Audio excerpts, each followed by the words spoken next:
دوستو آداب، آپ سب کے رسپانس سے حوصلہ اتنا بڑا ہے کہ میں آج پھر ایک کہانی لے کر آپ کی خدمت میں حاضر ہوں۔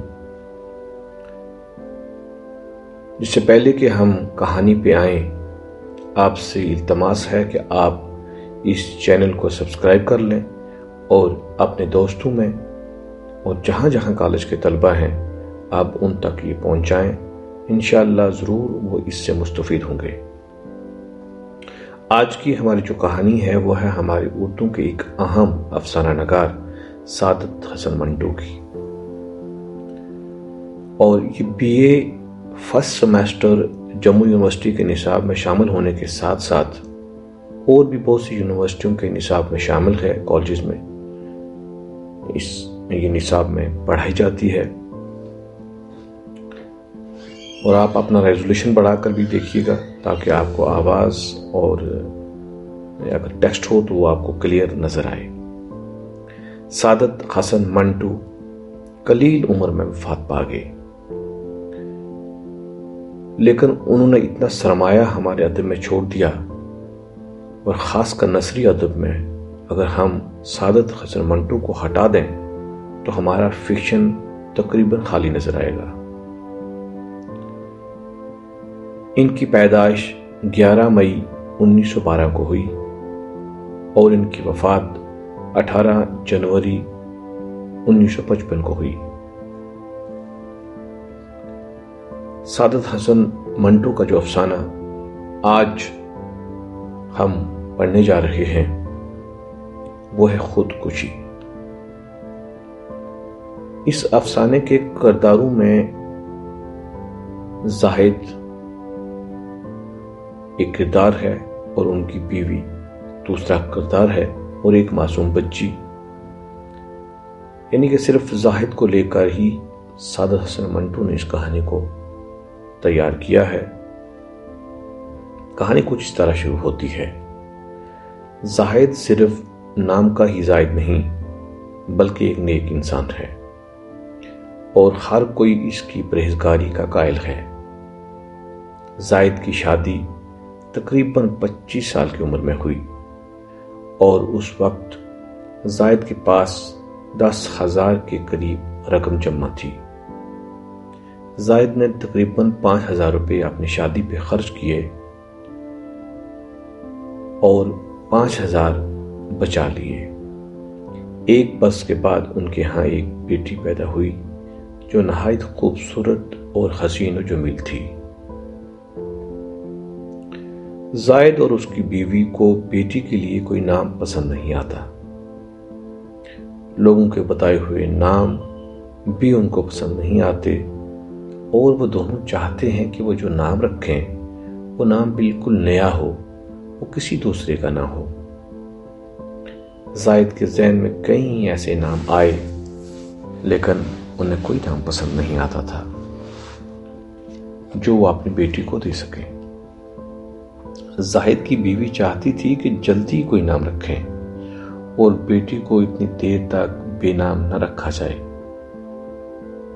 زاہد بیوی سے کہتا ہے، تھوڑی دیر انتظار کرو، میں اردو کی لغت لاتا ہوں، پھر وہاں سے کوئی اچھا نام تلاش کرتے ہیں۔ زاہد کی بیوی اپنی بیٹی کا وہ نام رکھنا چاہتی ہے جو کسی اور نے نہ رکھا ہو۔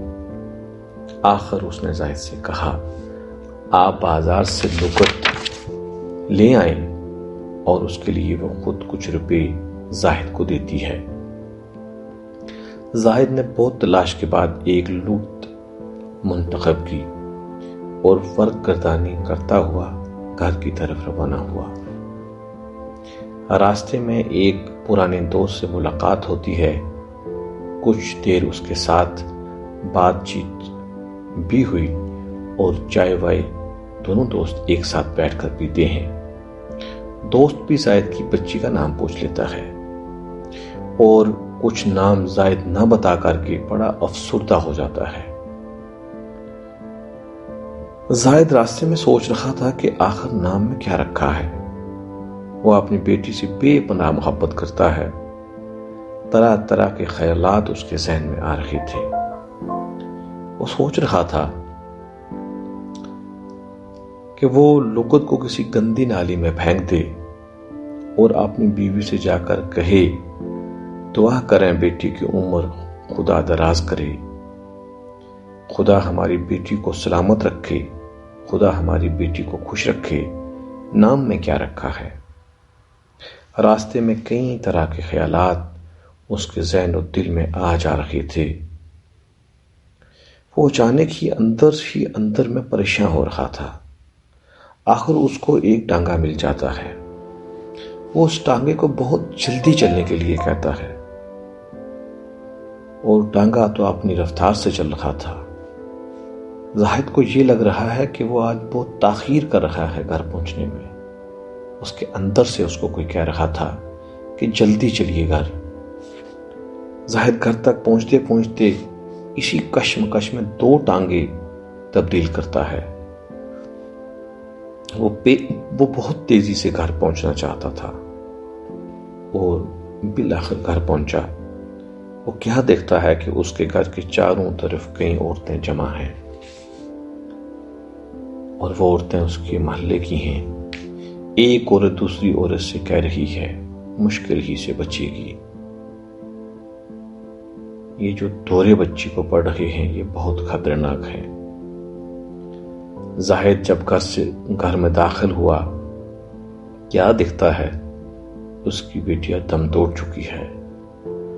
زاہد فلک شگاف آواز میں رونے لگا۔ لغت ابھی تک زاہد کے ہاتھ میں تھی۔ وہ سین میں بیٹھ کر دیوانہ وار سوچتا ہے بچی کا نام کیا رکھے۔ زاہد کو بہت صدمہ ہوا تھا، لیکن زاہد نے بہت حوصلے کے ساتھ اور بڑی ہمت کے ساتھ بچی کو دفنانے کا عمل طے کیا۔ بچی کو دفنانے کے لیے زاہد نے نہایت صبر کیا تھا۔ خود اپنی قبر میں خود اپنے ہاتھوں سے قبر میں اتارا اور لغت قبر میں اس بچی کے ساتھ رکھ دی۔ جب زاہد بچی کو دفنا کر گھر پہنچا تو اس کی بیوی کو سخت بخار تھا۔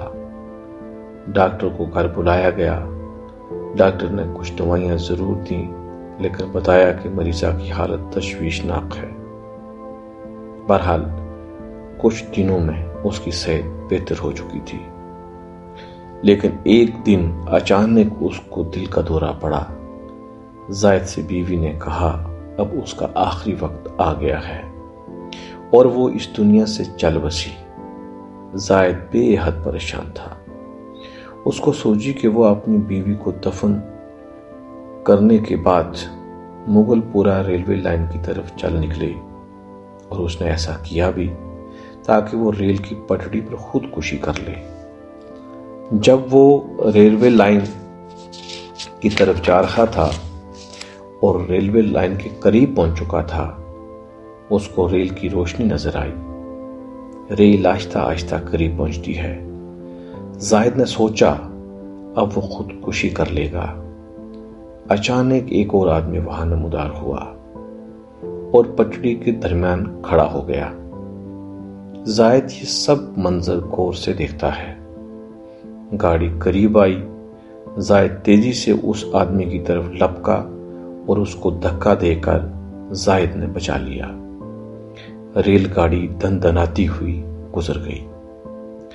زاہد اس آدمی سے پوچھتا ہے آپ خودکشی کیوں کرنا چاہتے ہو؟ اس نے جواب دیا صدمے اٹھا کر جینے سے اکتا چکا ہوں۔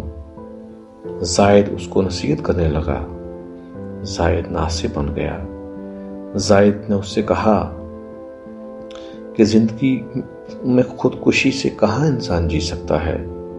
زاہد کی زندگی میں ایک تبدیلی آ چکی تھی۔ زاہد نے اس کو پھر کہا میرے بھائی زندگی زندہ دلی کا نام ہے۔ دنیا میں ایسا کون شخص ہے جس کو دکھ نہیں؟ آپ چھوڑو یہ سب اور آؤ میرے ساتھ چلو۔ اس طرح دونوں وہاں سے چلے جاتے ہیں۔ بظاہر یہ کہانی ایک بچی کی پیدائش سے شروع ہوتی ہے۔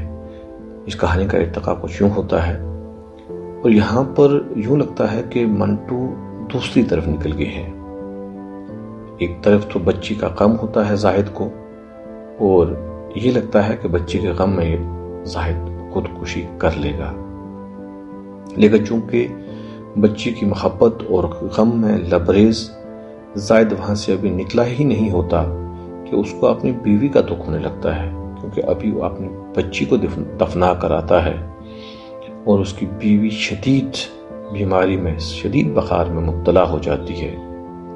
وہ اس کی بیماری میں پرستش کرتا ہے، اور وہ تھوڑی سی جب بیماری سے افاقہ لیتی ہے اور بالآخر وہ دنیا سے چل بستی ہے، زاہد پر ایک بار پھر غم کا پہاڑ ٹوٹتا ہے۔ اب زاہد خودکشی کے لیے نکل پڑتا ہے۔ زاہد یہ سوچتا ہے کہ یہ غم اسی کے لیے ہیں، پہلے اس کو بچی کی موت، پھر بیوی کی موت، اور اب وہ اکیلا جائے تو کہاں جائے۔ لیکن جب وہ ریلوے پہ پہنچتا ہے، وہ دیکھتا ہے کہ کوئی اس سے بھی غمگین ہے، کوئی اس سے پہلے بھی اپنی جان دینا چاہتا ہے، اور اس کو ایک حوصلہ ملتا ہے کہ دنیا میں جو بھی ہے، جو بھی انسان ہے، اس کو غم ضرور ہے۔ دنیا میں ایسا کوئی بھی شخص نہیں ہے، اگر وہ زندہ ہے تو اس کو غم نہ ہو۔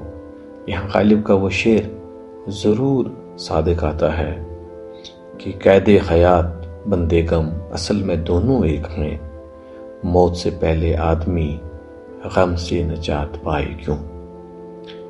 اس طرح سعادت حسن منٹو کا یہ افسانہ ختم ہوتا ہے۔ دوستو، چینل کو ضرور سبسکرائب کریں، اور میری آپ سے گزارش ہے کہ اگر آپ اس کو پسند کر رہے ہیں تو اپنے دوستوں میں اگر آپ شیئر کریں گے، میرا حوصلہ بڑھے گا۔